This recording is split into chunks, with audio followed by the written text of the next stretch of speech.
really excited to spend this evening with everybody and really appreciate all of you being here after what could potentially be a long day for you. So thank you. So we're going to jump right in. We're going to talk about teen depression and development and what this looks like for us. One of the things to remember is that depression really takes a lot of energy out of whoever it is that's affecting, right? Especially our teenagers. So our teenagers are expending so much energy at school with friends, worrying about, am I liked? What do I want to do with my life? Different pieces that really just take a lot of their focus and energy. And depression really drains the person of physical and mental and emotional energy. And sometimes that leaves our teenagers not feeling like talking, not feeling like engaging in therapy or talking with parents or caregivers regarding how they're feeling. A lot of teens that I've worked with over the years have also expressed a lot of shame or confusion, especially when they're experiencing depression for the very first time. Sometimes kids start to notice that they're retreating from their social life, from school, from parents, and they're not totally sure what's going on. They might feel more irritable or sad, sometimes angry or snappy out loud, and that can be really confusing for them. So sometimes kids just don't know what's happening for them. A big piece too is that I've seen specifically with my teenagers is a worry about how the adult will respond. I have a couple teenage girls that I've worked with over the past couple years, and two of them specifically have expressed worry about trying to talk to their parents about what they're feeling or what they need, simply saying they just don't get it, or they're telling me just to, get up and keep going. And sometimes that invalidation, or sometimes that assumption that the parents that you who are here tonight aren't going to understand just causes that retreat and actually fuels some of that hopelessness or worthlessness within them, which again influences or impacts their ability to really come to you, right? So just keeping in mind some of these pieces. Question for everybody is, how confident are you communicating with teens about depression? So I want everyone to keep in mind adolescent development, okay? Our brains are not fully developed until our late 20s, maybe 30s. There's a lot of debate around that.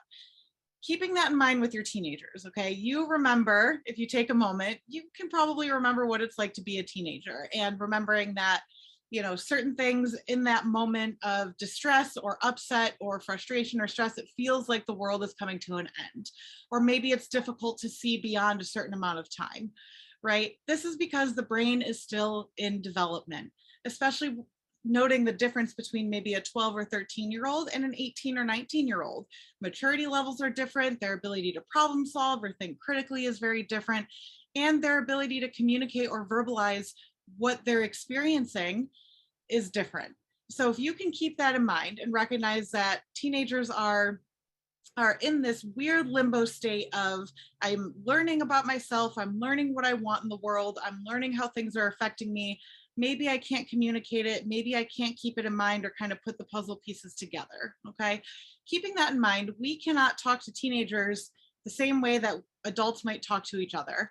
And I will definitely admit that sometimes in my sessions, I find myself having to pull myself back and say, okay, hold on a second, Rebecca, this is a teenager, they're thinking a little bit differently, just remember what it was like for you, okay? Another piece around teen development is that as teenagers get older, it is normal and typical for kids to start pulling away from their families. This is not because they want to just completely up and leave the family. This is because the social relationships that they have in their lives, that becomes the most important piece. This is absolutely supposed to happen. This change is supposed to happen. Please try not to take it personally. Teenagers are going to go to their friends more often about issues with dating or with school or their emotions, their depression.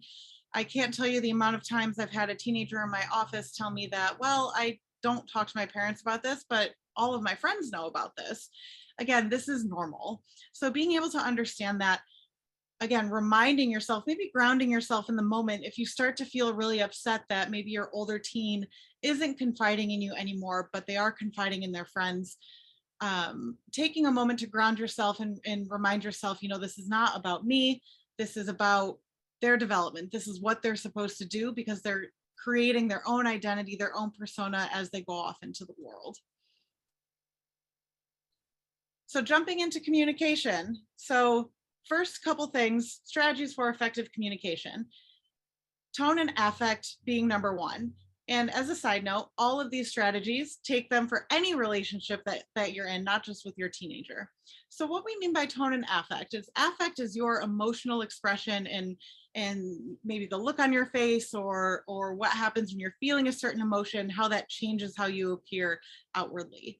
If you're trying to talk to your teenager and your tone is maybe a little bit harsh, maybe it's, well, what's wrong with you? Or why are you feeling that way? Right? Like that subtle little switch there, that gets picked up on. Our teenagers of any age are going to recognize that. And that type of tone might be because you're worried. It might not be because you're angry or you're upset with them. It might be coming from a place of worry. However, that can be perceived as, they're getting mad at me, I need to be defensive, I need to throw up my walls, I need to retreat, and I shouldn't talk. With your affect, this is where self-care for you as a parent is really, really important. And by self-care, I mean maybe just a couple deep breaths before you talk to your teen, having your own outlets, because if you're not able to process through or get support for your own emotions, your own stressors, that can absolutely come out when you're trying to talk to your teenager. Take a moment and just think about that, right? How many of us have maybe taken our frustration out, or the just feeling drained after a long day, that we've taken it out on someone around us, not even meaning to, right? Or that we come home from a long day and we look just maybe a little bit angry, or we look a little frustrated, right? When you're going in to talk to your teenager about anything, but especially about something like depression, being mindful of your tone, keeping it conversational, keeping it, sounding like, just like you're having a regular conversation about their favorite movie or what they did after school, right? And maintaining your affect, especially if a teenager tells you something that's really concerning. If a teenager were to say to you, if your child were to say to you, I'm feeling really hopeless and going to school just isn't worth it, I just should drop out. That is like every parent's worst nightmare. I hear that all the time. If a teenager were to say that to you and you go, what? Oh my gosh, right? And like you react in that shocked kind of way and your face totally changes. Again, the walls are going to go up. I said something wrong. My parents mad at me. I can't talk to them. I'm going to retreat. That's that. Can't talk to them, right? So being mindful of tone and affect. Active listening. My favorite phrase to use is, are you listening to listen, or are you listening to respond? Right? When you're talking with your teenager, I want everybody to practice listening to listen rather than listening to respond. Sometimes when people are talking to us, we start to think about what our response is going to be, or we're having kind of a conversation in our head about, passing a judgment, like, oh, well, they really said that, or, oh my gosh, what am I going to do here? And when that happens, we can miss something really, really important. And again, teenagers are picking up on everything, right? So they're going to know if their parent is not listening to them, or is kind of latching on to one piece of what they said, but totally missing, maybe another really important piece. So when you're going to talk to your teenager or in the middle of the conversation, you're going to take a deep breath. You're going to remind yourself of your affect, and you're going to remind yourself, I need to listen to listen. And the last basic piece that I want everybody to walk away understanding and putting into practice is validation. Validation is recognizing that how somebody feels, or what their opinion is, their perspective, that it is valid for them, even if you don't understand it or if you don't agree with it, right? I have a teenager who I have worked with for quite some time. And I remember a session a couple years ago where she had expressed, I talked to my mom about how I was feeling. It was a conversation about like a fight that she had with her friend, like a disagreement. And her mom had said, well, I'm sure you'll be fine, right? Not really validating what my client was saying of, I'm feeling really hurt. I'm feeling really frustrated. I don't really know what to do here. Just kind of wanting someone to say, you know what, that sounds like a really difficult experience. That sounds like something that was really hard, right? Or I can totally understand why you feel that way and maybe why you're worried about X, Y, and Z, right? So validation is, again, just acknowledging that how your teenager is feeling in a moment is real to them, even if you know you can predict that things are going to be fine, or that they'll move on from a certain type of situation. Again, take yourself back to when you were a teenager and just remember those times when maybe you just needed someone to say, you know what, that sounds really hard, right? So the goal is discussion, not confrontation. I hear a lot from parents in parent sessions and on the phone when I'm consulting with parents and kind of checking in with them. Some of these why questions or argumentative questions. And I think what happens is that for a lot of parents and caregivers, again, they're coming from a place of worry. They're coming from a place of urgency of I have to fix this, or I need to understand what's happening. And that tone and the way we ask questions can really start to get skewed and can again come off as confrontational or argumentative. So these are just some examples of how you can kind of reframe some of what you're saying. And I just want to throw out there that I recognize that it's easy for me to say, oh, reframe, why are you sad and depressed, to can you tell me more about how you're feeling, because I'm sharing this with you, right? We're not in that moment. And being in that moment with your teenager can make it a lot more difficult to reframe. So putting some of this in the back of your mind, put it in the box, put it over to the side so that you can access it when you need it in the moment, right? Asking some of the why questions can sound very accusatory, or can come off, again, confrontational. And that can cause those kids, certain kids, especially if they're feeling some effects of depression, such as low self-esteem or some hopelessness, or they're kind of stuck in a cycle of negative talk, that can really be, yeah, there is something wrong with me, right? If a parent were to ask, why can't you just get over it? Well, yeah, why can't I get over it? Right? Like that can really kind of fuel some of those symptoms from the depression, some of that negative self-talk that they're really experiencing. A piece to this discussion is recognizing that toxic positivity does not help. Just try to think positively. You'll be okay. Just get up and give it a try, right? Even making suggestions for things that are probably really good suggestions to help the teenager, it's not going to be received well. Because again, toxic positivity, it's coming from that place of concern, it's coming from a good intention, but it comes off as very minimizing and very invalidating. So instead of just try to think positively, right, it's maybe encouraging your teen to, hey, did anything good happen today? I know you're feeling really down right now. Is there anything you're looking forward to? Right? Really trying to reframe some of those questions, trying to recognize where you're coming from with your suggestions, with your questions, and learning to be okay if they don't want to take your suggestions. One of my teen girls that is off in college, she's doing great, her first semester right now, and I've been seeing her for a couple years, and she has been dealing with depression and anxiety, and her mom has always had really great, well, what if you tried journaling? What if you did yoga? What if you went for a walk or a run? Why don't you call somebody, right? Just like a lot of these suggestions. And what my client expressed to me was, my mom keeps expressing these or telling me to do these things over and over and over again, even though I'm trying to tell her certain things don't work for me, or I just don't have the energy to sign up for a yoga class. And that's where there's a lot of miscommunication, because while the mom was coming in with wanting to help and some suggestions that, by the way, my client is now in college doing yoga, and she's like, oh yeah, it does work. But at the time, that's not something that she felt was really accessible for her, right?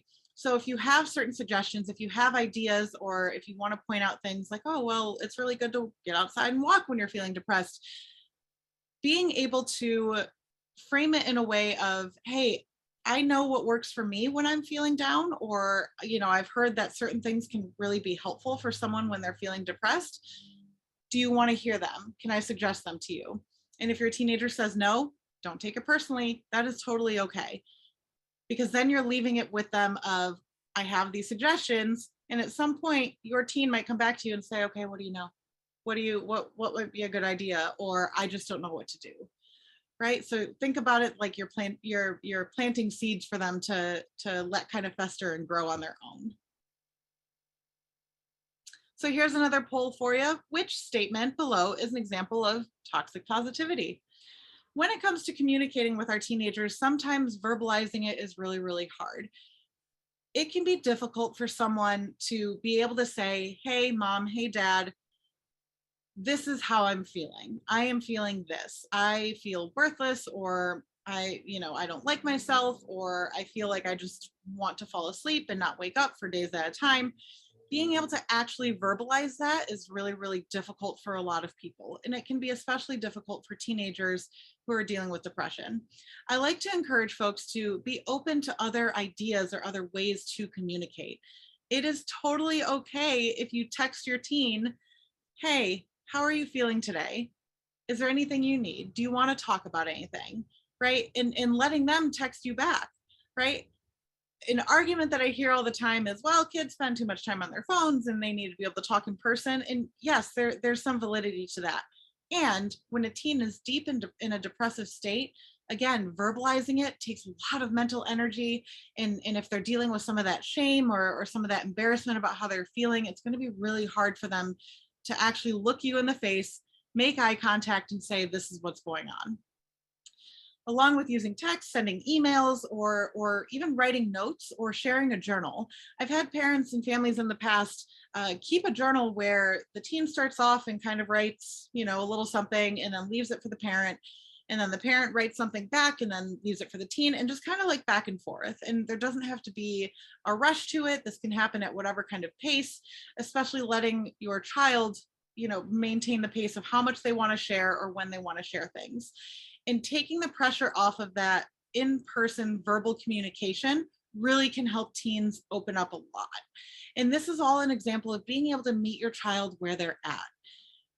Every child wants to be able to do well. Every child is going to wish that they could just talk about it freely without feeling a certain way, and without struggling. But the fact of the matter is it just might not be possible, right? So instead of expecting your teen to rise up here where you might be, you might want to come down a little bit and kind of meet them in the middle. All right, so we're going to talk about some difficult topics, such as self-injury and suicide. And I want to acknowledge that these issues are very, very difficult. So I want everyone to, if you're comfortable, close your eyes. If you don't want to close your eyes, maybe just kind of look down at your lap or on the floor, or pick a point in the room. And I'm going to just lead us through a couple deep breaths to really practice that tuning in with ourselves and kind of allowing ourselves to remain calm or bring about calm when we are dealing with difficult issues. So if you're comfortable, you can put one hand on your chest up here, one hand on your lower belly underneath your belly button, to make sure that you are breathing deep into your belly. We're going to start with a fresh new breath. So together, let's push out all the air in our lungs and belly. And when I start counting, we'll take a slow, deep breath in together 3 times on the count of 3. So breathe out and breathe in. 2, 3, and breathe out. 2, 3. Take another breath in. 2, 3, and breathe out. 2, 3. One more breath. Breathe in. 2, 3, and breathe out. 2, 3. So recognizing how your body feels and how this mindfulness activity kind of sits with you. Go ahead and answer our poll where we can just get a sense and you can kind of see how the deep breathing really affects people. Being able to take just a couple deep breaths before you respond to your teen, before you talk to them about these difficult subjects or talk about anything, can be really, really useful, especially in a moment where talking about self-injury or suicide, it's very, very easy to feel a sense of panic. So self-injury and suicide is very scary for parents, right? And it is completely valid for you to feel that sense of panic, to feel worried, to feel angry even that this is going on. However, you want to tread carefully with how you're addressing these issues with your teenager. If you can, try to avoid the ultimate freak out. If you find out that teenager had engaged in self-harming, try to avoid that. Why would you do that? Or, oh my God, what is wrong with you? Right? Like that, again, it might be coming from a place of worry and panic, but that can come off as very, very harsh, right? This phrase, being respectfully curious, I just absolutely love that phrase, because being able to be curious about what's going on keeps you grounded rather than shifting into that sense of panic, right?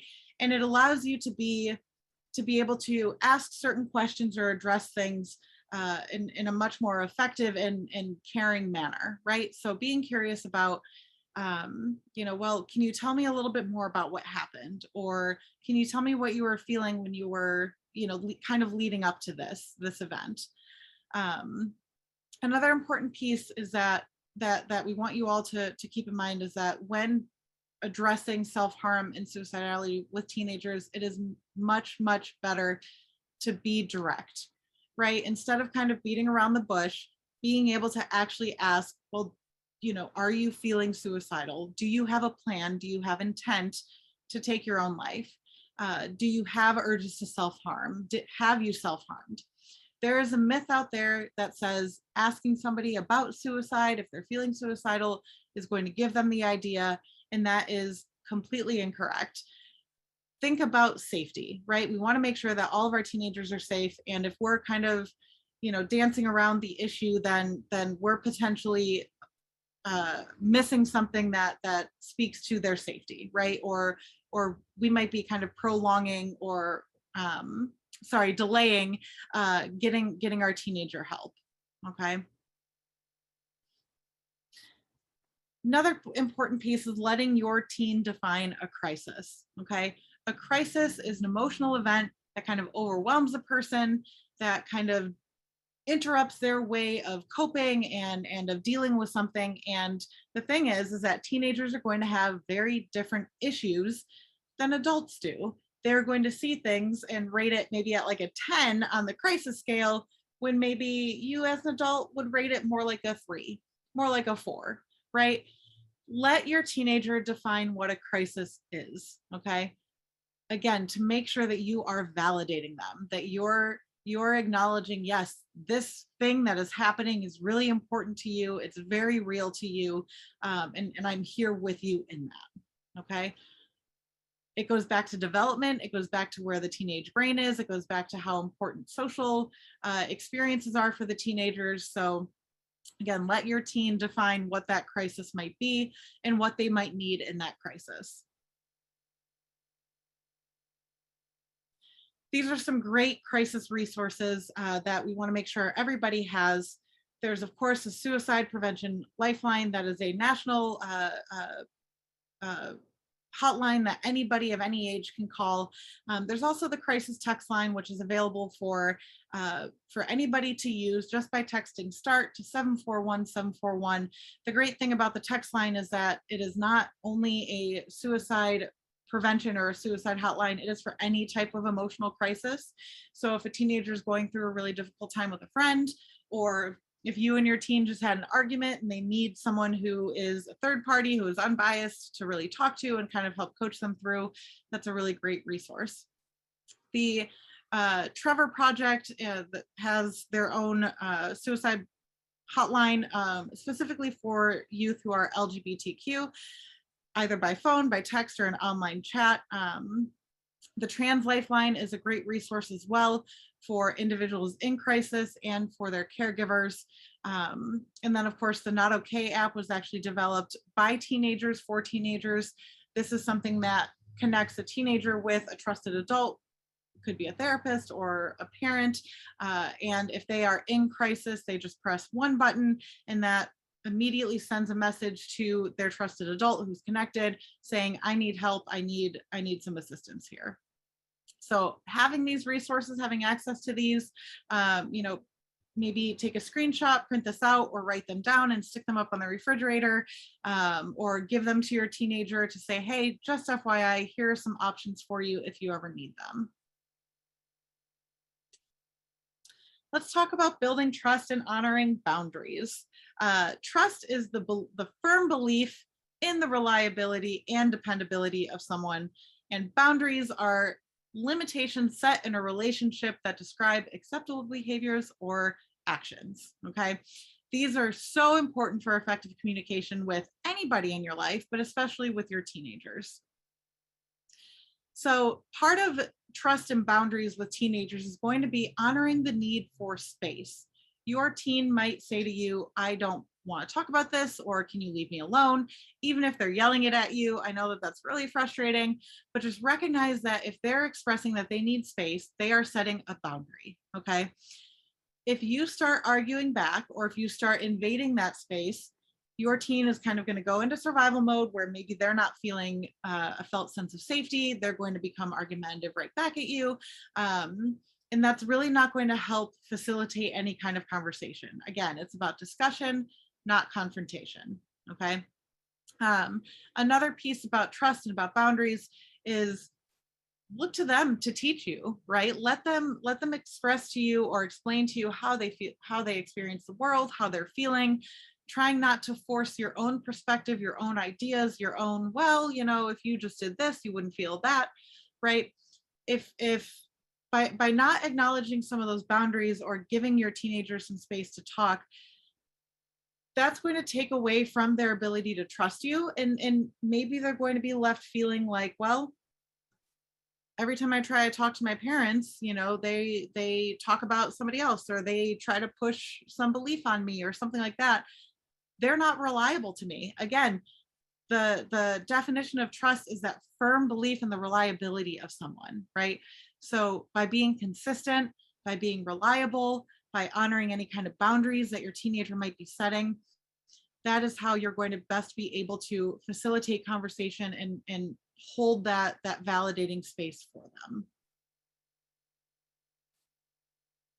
Long term, I want to encourage everybody to be transparent. Okay, I have had a couple teenagers that when I've started working with them, they've kind of expressed to me, yeah, I've been wanting to be in therapy for a long time, but my parents just kept forgetting, or they just weren't doing it. It doesn't feel like they're taking me seriously, right?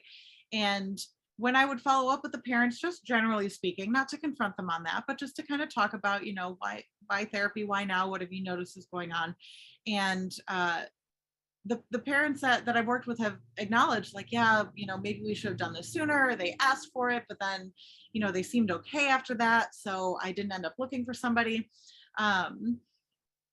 And I use this example to express, be upfront about your efforts, right? If your child asks you like, hey, I want to go to therapy, can you help me find someone? And they're kind of waiting around for it, instead of just like, oh, whoops, I forgot, and just kind of hoping that they'll be okay or they won't ask you about it. Be transparent. You know what? I'm really sorry. I didn't have time. It completely slipped my mind. I got really busy at work. Why don't we do it together right now? A part of this is not making promises that maybe you can't keep, right? Like, yep, I will call somebody first thing in the morning, and then you don't, and then your teen maybe feels let down, right? So just being able to be transparent, and maybe being transparent also includes, hey, I'm really worried about you, and I'm not totally sure how to help you right now. If there's anything that I need to know, or if there's anything you need, please let me know. Okay. Another strategy for the long term is respecting that privacy, right? I hear from a lot of parents concern about, well, should I be checking their phone or checking their social medias, things like that. Kind of listening into the door, especially with when quarantine and the shutdown happened, that privacy was really kind of shattered for a lot of us. And being able to respect your teen's privacy is so important. They are developing their own identity. They are developing their own sense of self. They are trying to figure out how to navigate the world. And if they feel like their boundaries or their privacy is kind of being broken, this can really cause a lot of emotional distress for them. And emotional distress on top of being depressed is very overwhelming to the entire system, right? Um, part of respecting this privacy and the transparency, thinking back to what we talked about with self-harm and with suicide, um, try not to promise confidentiality. Try not to promise, oh, I'm not going to talk to anybody if there are safety concerns about this, right? If your teen is in therapy and they did self-harm and you say to them, like, don't worry, I won't tell your therapist, that's not necessarily going to be helpful or productive for them. Okay. And it should be up to the teenager to bring it into therapy. Or sometimes, us as therapists, we do need to hear from a parent about certain safety concerns or issues going on that maybe the teenager isn't ready to express yet. So just trying to be mindful of that, trying to not promise something that you can't keep, especially around issues of safety. If you have friends in the community who are parents of teenagers as well, and understanding that you might need your own supports, your own outlets to talk about what's going on with your teenager, just be mindful of how maybe sharing too much information or too many details, how that can feel really unsafe for the teenager if they were to hear about that, because they deserve inherently to be able to have that privacy for themselves. Okay, especially if, again, we're talking about people in the community, people that they see regularly, information gets out, things get overheard, and that can be really, really hurtful for them. Okay, the last piece of consistency is so important. Teenagers who are living with depression and are trying to figure things out, and again, dealing with that low self-esteem or that sense of nobody cares about me, I'm such a burden. If they have a parent who's really inconsistent with support or with emotional connection or things like that, that can just really kind of fuel some of that negative talk, some of those negative feelings that the teenager might have. And that might hurt their willingness to come talk to you about certain things. Okay. So being able to practice consistency, being able to maintain that, checking in with them of, hey, how was your day? Hey, what do you need? How are you feeling? But not being too overbearing. That piece is really, really important. Okay. As a parent or guardian, you might not be, like we talked about, the person that your child goes to. That is okay if you are not their main trusted adult. Think about all the time teenagers spend at school, which means that they're with teachers however many hours a day, how many ever hours per week, if they're with coaches or a family friend. They might not want to come to you about everything, but there might be somebody else, another adult, who can help kind of monitor their safety or check in with them. And that is a great resource to have. So one of the things that I want to encourage everybody to do is maybe help your teenager identify who are other supports that they can go to, right? Who is someone at school that if they're having a really bad day or if they're really struggling with concentration, with their energy, who can they go to, right? That might be someone at their church, or a teacher. It could be the guidance counselor, school social worker, support staff. And this not only encourages them to have another trusted adult beyond you, but it helps them to really recognize in that moment, like, oh yeah, there are people that care about me and I'm not alone. I don't have to just kind of keep everything to myself. I actually have people in the different places that I go who I can turn to if needed. Okay, that might also be really important if your teenager is struggling with self-harm or suicidality, where being in touch with someone at the school might be necessary. You want to make sure that it's someone at the school that they do trust, or someone that they feel like they could trust if needed. Okay. Let's manage support versus being a helicopter. Parents have the best intentions, and I understand that. However, sometimes being the helicopter parent where you are hovering, where you're offering too many suggestions, or you're trying to help micromanage your teen because they just can't get it together, or why haven't they done this yet? That is very, very overwhelming and actually takes away from their sense of autonomy and their sense of agency. I see this a lot with parents, especially during college application season, right? Of course, it's important to support your teenager with filling out applications and meeting deadlines and things like that. And again, coming from the best of places, having the best intentions.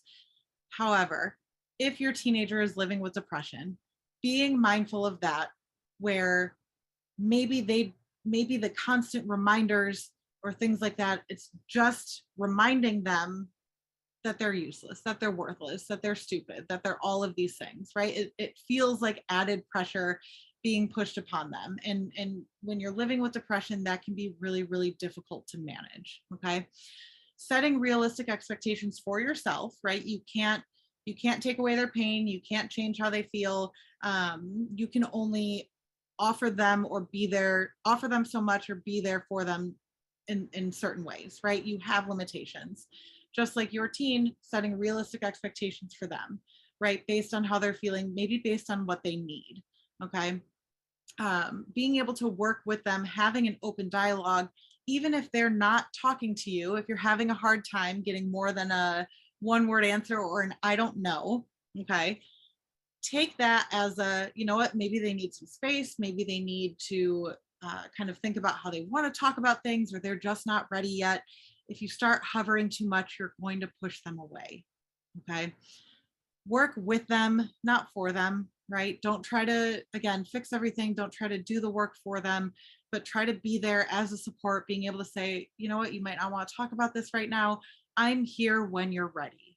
Okay, that can be something, that can be one of the most important, most powerful things that you can say to your teenager, where you are respecting their autonomy, you're respecting their choice, or maybe the difficulty that they're having with having a conversation with you, and you're saying, I'm still here, right? It's not a, we need to talk about this right now or else. It's a, you know, when you're ready, I'll be down the hall, right? And that's where some of those, sending a text message or sending an email or slipping a note under their door, that's where that can be really beneficial.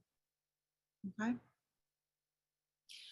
Boundaries are going to get broken. You are going to mess up as parents. You are not perfect, and that is completely, completely okay. Basic skills for life include being able to take ownership, being able to repair relationships, and you have the opportunity to model that for your teenager, okay? If your teen is talking to you about how they're feeling and you end up, you know, maybe your tone changes, maybe you become a little bit argumentative, own it, right? Go back to them another time. I'm a firm believer that any conversation can, you know, you can go back to.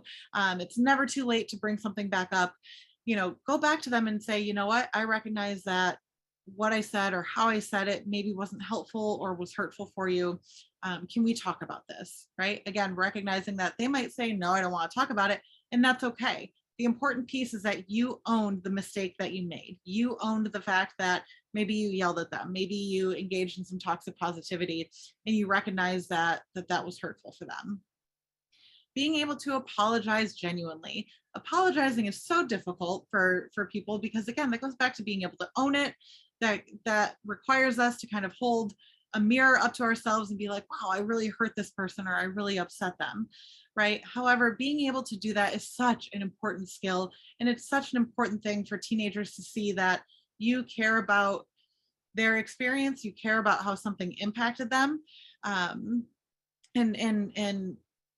showing them that it's okay to take that ownership and to really kind of look at yourself and acknowledge what went wrong.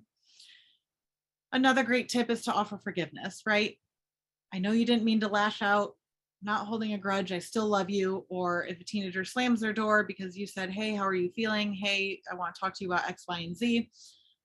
No, I don't want to talk about it. Leave me alone. They slam the door, right? If they kind of come back around and kind of, you know, or if you kind of notice that they're like, hey, like, you know, is everything okay? You know, teenagers might not ask that outright, but kind of by their body language or what they're saying to you, you might get that feel, and just kind of acknowledge, you know what, that was a tense moment, or yep, we argued, and I still love you no matter what, right? That piece is really, really important, and again, a great skill to be able to model for them. So I want to encourage everyone, as hard as it might be, to maintain hope, right? Um, you're doing the best that you can just by being here tonight, by attending this webinar, by finding other resources, connecting with other resources in the community. You are taking active steps to better help your teenager. And like Val said in the very beginning, you get to pat yourself on the back for that. Okay. Please think about who your own supports are. Who can you reach out to if things are, your teenager's really struggling and you're really struggling with how to help them? Or maybe you're starting to experience your own depression at the same time your teenager is. Do you need to, find a therapist as well? Do you need to have a community of people or a network to turn to really help you work through your mood or work through some of the things that you're dealing with, right? The biggest piece of hope is that depression is treatable. Studies show that depression is with therapy, with medication, it is treatable. People can find success in that. They can come through to the other side if they're accessing and using the resources that they're given that they need. And depression is something that can be managed through therapy. Your teenager is going to learn how to kind of ride out that wave of depression, how to work through some of those negative things that are coming into their head, maybe the urges to self-harm or some of those suicidal thoughts. They can learn how to manage that so that they can live a successful and healthy life. Definitely give and accept praise, right? If someone says to you, you're doing a great job, or your teenager says, you know what, thanks for being really great about this, take it and relish in that, right? You deserve it. And when there are successes, when there are moments of joy, if you hear your teen laughing on the phone with a friend and they've been going through a hard time, just kind of sit with that feeling, right? Acknowledge that, like, wow, they're laughing, like that feels really good to hear them laughing, right? That might mean that they're kind of coming out of it, or they're accessing supports, or they're just kind of doing something really funny that they're enjoying, even just for a moment. That is a major success for them. Okay. You are not alone. Other families experience very similar situations. There are a lot of families out there that are trying to figure out how to navigate mood disorders, depression, bipolar. There are great resources through Family Aware and through Families for Depression Awareness, their website, and through the National Alliance on Mental Illness, where you can connect with other family members, other parents, other caregivers, where you can just get some support. You can feel validated for your own self for what you're going through. Okay, and being able to commit to your own and your family's wellness is so important. Again, that might be effective communication. That might be learning how to express your own emotions or engage in your own self-care so that you can better help the family that you're with, the kids that you're trying to work with.